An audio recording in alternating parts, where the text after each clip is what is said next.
uma semana, daqui a pouco você vai estar levando a sua rosa para sua casa. Você vai levar essa rosa abençoada e creio que Deus há de abençoar você no nome de Jesus com o propósito que Deus tem colocado no nosso coração. Amém, pessoal? Nós temos que a cada dia estar ligados com Deus verdadeiramente. Olha, a palavra de Deus, ela é fiel, a palavra de Deus, ela é verdadeira. E hoje eu quero falar sobre um texto bíblico que é muito conhecido, mas que nós precisamos a cada dia ter o cuidado realmente de estar ligado com essa palavra. Provérbios capítulo 4, o versículo de número 23. Vamos lá? Tem algo que eu quero estudar aqui com você no dia de hoje. Provérbios capítulo de número 4, versículo 22. 23 na realidade, né? Provérbios 24, 23.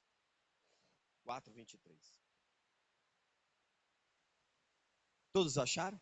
Amém? Diz assim, ó. Sobre tudo o que deves guardar, guarda o teu coração.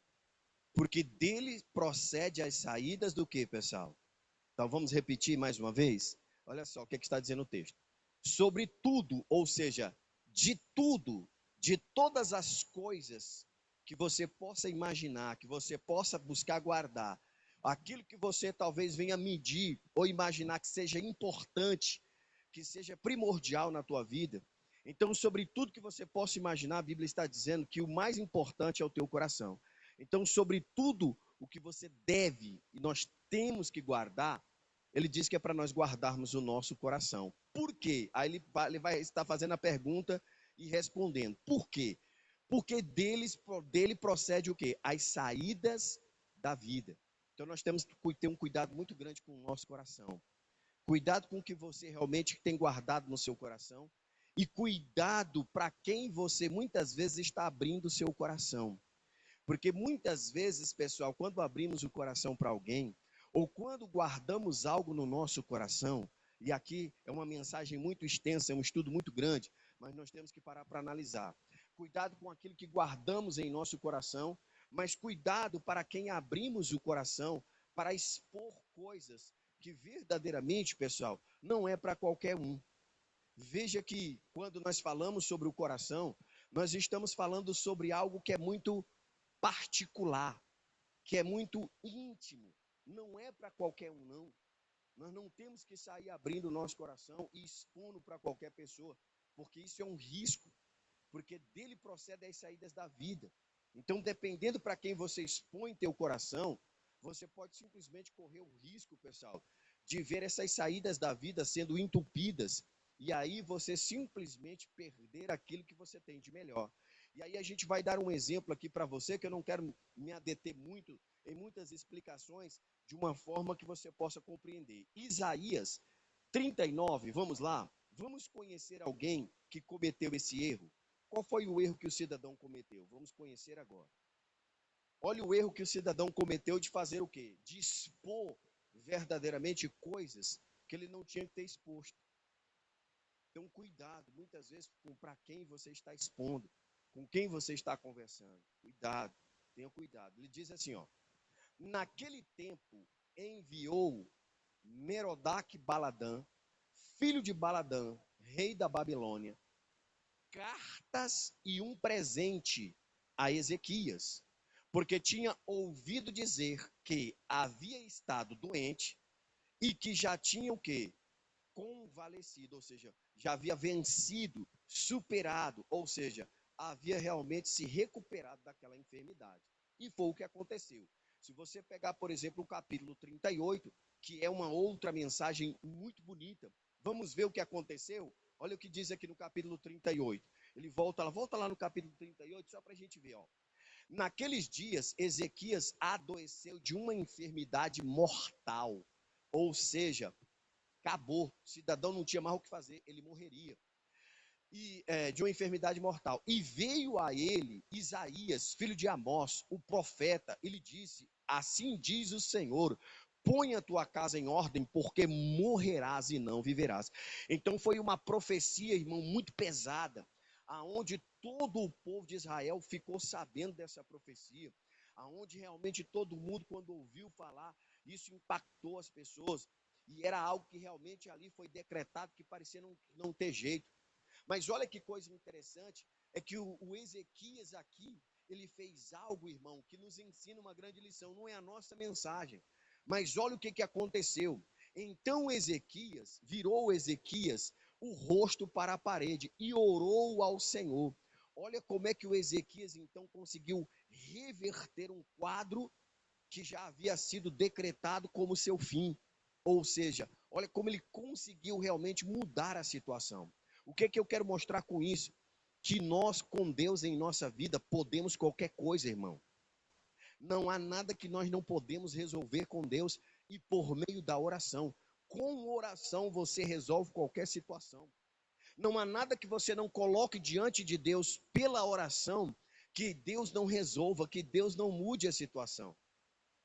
Mas entenda muito bem, tem que ser aquela oração que vai verdadeiramente impactar o coração de Deus, porque foi o que aconteceu. Ezequias virou o rosto para a parede e orou ao Senhor. E ali ele abriu o coração para Deus, falou com Deus, e o texto diz que o Ezequias, ele orou e chorou muito na presença de Deus. E diz o verso de número 4, olha só o versículo 4, diz assim o versículo de número 4. Então veio a palavra do Senhor, né? Então veio lá onde você estava mesmo, filho, lá no 4, lá onde eu estava, isso. Então veio a palavra do Senhor a Isaías dizendo, olha o que ele disse, vai e dize a Ezequias, assim diz o Senhor, o Deus de Davi teu pai. Fiz o quê? Ouvi o quê, pessoal? Então, querido, não tem nada que por meio da oração Deus não resolva. Não há problema que por meio da oração, mas aí cuidado, porque não pode ser uma oração feita de qualquer jeito. Não é uma oração que tem que ser feita de qualquer maneira, não pode ser algo feito de qualquer forma. Tem que ser feito com o quê? Com sabedoria. Nós temos que realmente entrar em oração na presença de Deus, e quando entrarmos na presença de Deus em oração, só sairmos de lá quando o nosso coração estiver deleitando-se no Senhor, por ter a certeza e a convicção de que a nossa oração foi ouvida. E aí, o que acontece? Deus vai enviar confirmação, que foi o que aconteceu. Deus mandou, falou com Ezequias, com Isaías, Isaías, volta lá. Avisa para o Ezequias o quê? Fala para ele que eu fiz o quê? Duas coisas. E olha a confirmação, como é que Deus faz. Olha como é que Deus confirma. Olha como é que você tem que entender que a tua oração, ela tem resposta. E quando Deus responde, tudo é confirmado às claras. Deus não é Deus de confusão, aquela confusão toda, que vira aquela bagunça. Um fala uma coisa, outro fala outra, outro grita outro, e fica aquela confusão. Não, com Deus não é assim. Aí o texto diz, olha, primeira coisa, Deus falou, ó, vi o quê? As tuas lágrimas. O texto diz que ele o quê? O versículo anterior diz que ele chorou muito na presença de Deus. Então ele diz aí, ó, ouvi a tua oração. Ele orou ao Senhor. Ele orou com convicção. Ele orou realmente como se fosse a última oração que ele iria fazer. Então ele fez com toda a alma. Então Deus ouviu a sua oração, realmente ele orou, e Deus viu o quê? As suas lágrimas. Realmente ele derramou lágrimas diante do Senhor. Então é assim, irmão, Deus confirma. E aí ele diz aí, ó, e vem agora a confirmação de tudo isso. E eis que acrescentarei aos teus dias 15 anos de vida, irmão. Deus falou, meu filho, você não vai morrer mais não. Se tu ia morrer agora, esquece, meu filho, que isso aí não vai acontecer. Eu vou te dar 15 anos de vida. E não só 15 anos de vida, vou te dar vitória sobre os teus inimigos. E Deus deu a Ezequias uma vitória sobrenatural sobre um cidadão chamado Senaqueribe. Senaqueribe veio, irmão, com cartas de ameaça, dizendo assim para Ezequias, olha, esse teu Deus aí não vai fazer nada por você não, Ezequias, porque os outros deuses das outras nações, em que as pessoas confiaram, acharam que iriam conseguir e não conseguiram nada, e eu fui lá e fiz o quê? E verdadeiramente destruí todos eles, e assim como eu destruí todos eles, eu também vou destruir o quê? Eu vou destruir você e esse Deus de vocês aí agora. E o Ezequias pega aquela carta de afronta e faz o que, pessoal? O Ezequias vai, entra na presença de Deus, apresenta a Deus a carta e fala, Senhor, o cidadão está afrontando aqui, Senhor. O cidadão aqui está falando besteira aqui, Senhor. E Deus pega aquela carta de afronta e diz, fica tranquilo, Ezequias, que ele não está afrontando você não, ele está afrontando a mim. Então eu vou te dar a vitória. E Deus deu um livramento tão grande, uma vitória sobrenatural para Ezequias sobre o rei Senaqueribe, que foi algo assim grandioso, foi algo esplendoroso, foi algo realmente sobrenatural que Deus fez, e foi muito lindo que aconteceu a vitória. Mas o que eu quero mostrar com isso? É que diante de tudo isso, irmão, diante de toda essa, né, essa vitória, essa cura, esse milagre extraordinário que aconteceu com o rei Ezequias, ele simplesmente sucumbiu ao quê? A sentimentos que não levaram ele a glorificar a Deus. E aí onde nós vamos voltar para onde nós estávamos, porque o que acontece? Aqui nesse momento, Ezequias tinha tudo agora para glorificar o nome do Senhor, para exaltar o nome do Senhor, para mostrar que Deus era com quem? Para mostrar que Deus era com ele, para mostrar que Deus era na sua vida fazendo milagres. Aí o que acontece? Vamos voltar lá para o 38, para o 39? Voltando lá no 39, diz aí então aí, ó. Volta no verso 30, capítulo 39. No capítulo 39 ele diz o quê? E naquele tempo enviou Merodach Baladã, filho de Baladã, rei da Babilônia, cartas e presente a Ezequias, né, porque tinha ouvido dizer que havia estado doente, olha lá, ó, e que tinha convalescido. E Ezequias, aí aqui, vamos para o primeiro erro do Ezequias, pessoal. Qual foi o primeiro erro de Ezequias? Está aqui, ó. E Ezequias se alegrou com quem? Com aqueles presentes e com aqueles homens.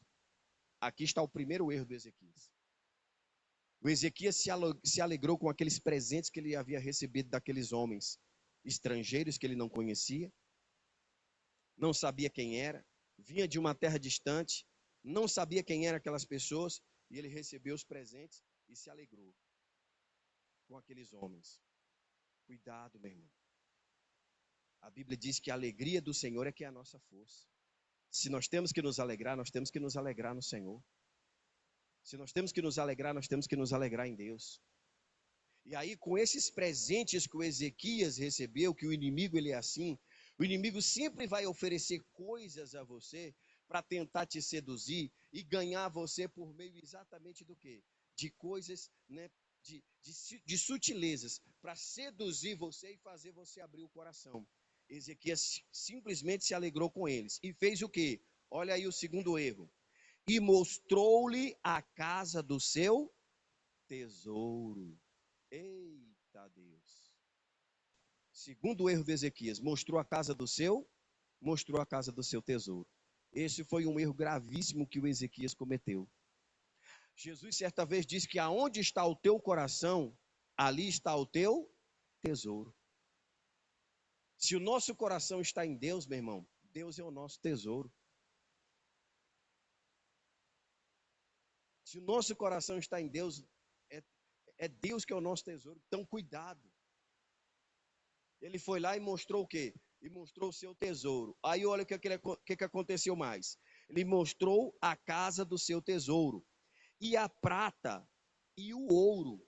Então ele saiu, pessoal, mostrando o quê? Toda a riqueza que ele tinha. Ele saiu mostrando, irmão, verdadeiramente aquilo que ele tinha de valor, de maior valor. Ele saiu mostrando a riqueza que ele havia galgado, que ele havia conquistado. E os inimigos começaram a olhar para aquilo e começaram a fazer o quê? A crescer os olhos sobre aquilo. Os inimigos que estavam ali, que aparentemente vieram como se fosse amigo até Ezequias, né? A Bíblia diz que eles começaram a observar tudo que o Ezequias tinha. O que simboliza isso aqui? É o cuidado que você tem que ter com o espírito de inveja. Pessoas que muitas vezes vão olhar para querer ter aquilo que você tem, aquilo que Deus tem dado a você, as bênçãos que Deus tem dado à sua vida, aquilo que Deus tem proporcionado a você. Eu vou te dar um exemplo aqui muito clássico. Quando o Adão e Eva estavam no jardim, irmão, a Bíblia diz que não havia lugar sublime e bonito como aquele. O jardim era algo sobrenatural. Pensa em que lugar lindo e maravilhoso era o jardim do Éden, onde estava Adão e Eva. Era um jardim fechado, era um lugar regado somente para eles, irmão. E aí o que acontece? De repente, a serpente vem e de forma sutil, de uma forma assim, vem e apresenta a Eva aquilo que não pertence a ele. Ele quis presentear a Eva com o quê, pessoal? Com o fruto daquele jardim que não era dele. O que que Deus havia dito para eles? Não, ó, de tudo aqui que tem aqui vocês podem comer. Mas tá vendo essa árvorezinha aqui? Somente, né, irmão, era tudo. Pensa, 99% de tudo que tinha lá, eles poderiam desfrutar. Deus falou assim, ó, esse 1% aqui é meu, isso aqui não toca não. O restante é tudo de vocês, somente esse aqui que é meu. Nesse aqui você não toca, porque se você comer, dele morrereis. Aí a serpente chegou e seduziu a Eva a fazer o quê, pessoal? A olhar para aquilo e desejar aquilo e se alegrar com aquilo. Ofereceu algo que não pertencia a ele, o diabo ofereceu algo que não pertencia a ele, e fez com que ela simplesmente se alegrasse com aquilo, e ela fez o quê? Foi lá, abriu o seu coração para o maligno. Cuidado, irmão, o inimigo é sujo. Ele mostrou ali a casa do seu tesouro. Você não tem que ficar lá abrindo teu coração para ninguém, não. Cuidado para quem você está abrindo seu coração, ou seja, cuidado para quem você está revelando os planos e projetos. Senhor, está escrito na palavra de Deus, Deus diz isso, irmão. Paulo foi usado por Deus para dizer que nem olhos viram, nem ouvidos ouviram e jamais subiu ao coração do homem o que Deus tem preparado para aqueles que o quê? Para aqueles que o homem é de Deus para você, meu irmão. É de Deus para você. É de Deus para a sua vida, irmão. Você não tem que revelar nada para ninguém. E esse foi o mal do quê? Do Ezequias. Ele simplesmente chegou e abriu o coração, e aí ele fez isso. Mostrou o quê? Toda a fortuna que ele tinha, todos os bens que ele tinha. Ele quis simplesmente deixar isso acontecer. Terceiro erro que o Ezequias cometeu. Vamos para o terceiro erro.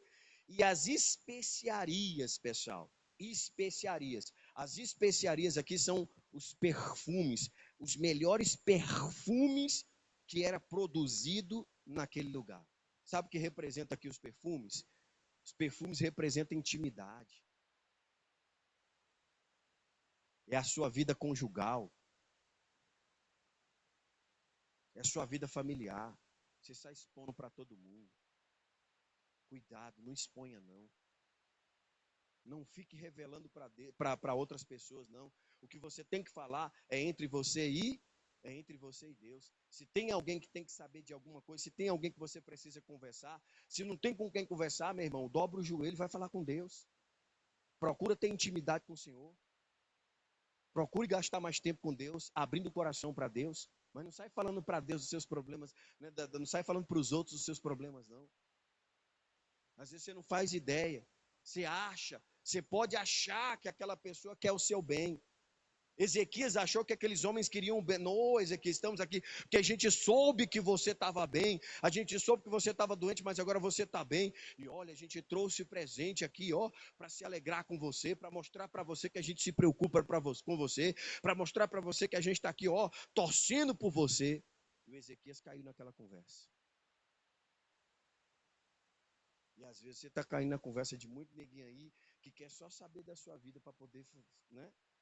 E aí você está lá, contando segredos, situações que você não conta para Deus, mas conta para os outros.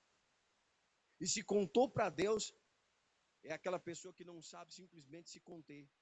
E dizer, opa, não, Deus, isso aqui é só entre eu e o Senhor e mais ninguém precisa saber disso.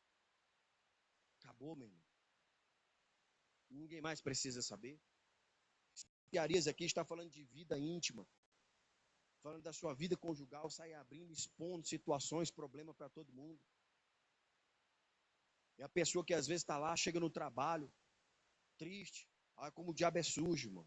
Aí lá no trabalho, ah não, o meu amigo, a irmã, ah não, meu amigo, meu colega de trabalho, ele me ouve, ele me aconselha. Aí você vai falar da sua vida íntima para o amigo. Que amigo, irmão? Tá doido? Aí começa, meu marido em casa é um cavalo, ele é um Alércio, ele me ouve, ele me entende, aí é nessa brincadeira que o inimigo começa a fazer você tirar os olhos do teu marido e olhar para ele.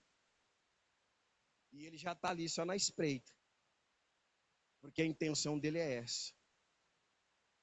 E aí você não entende o porquê que muitas vezes a coisa pega.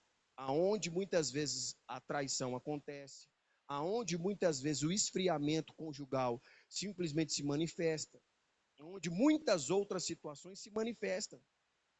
Porque o teu coração tem que estar em quem? Em Deus. Presta atenção.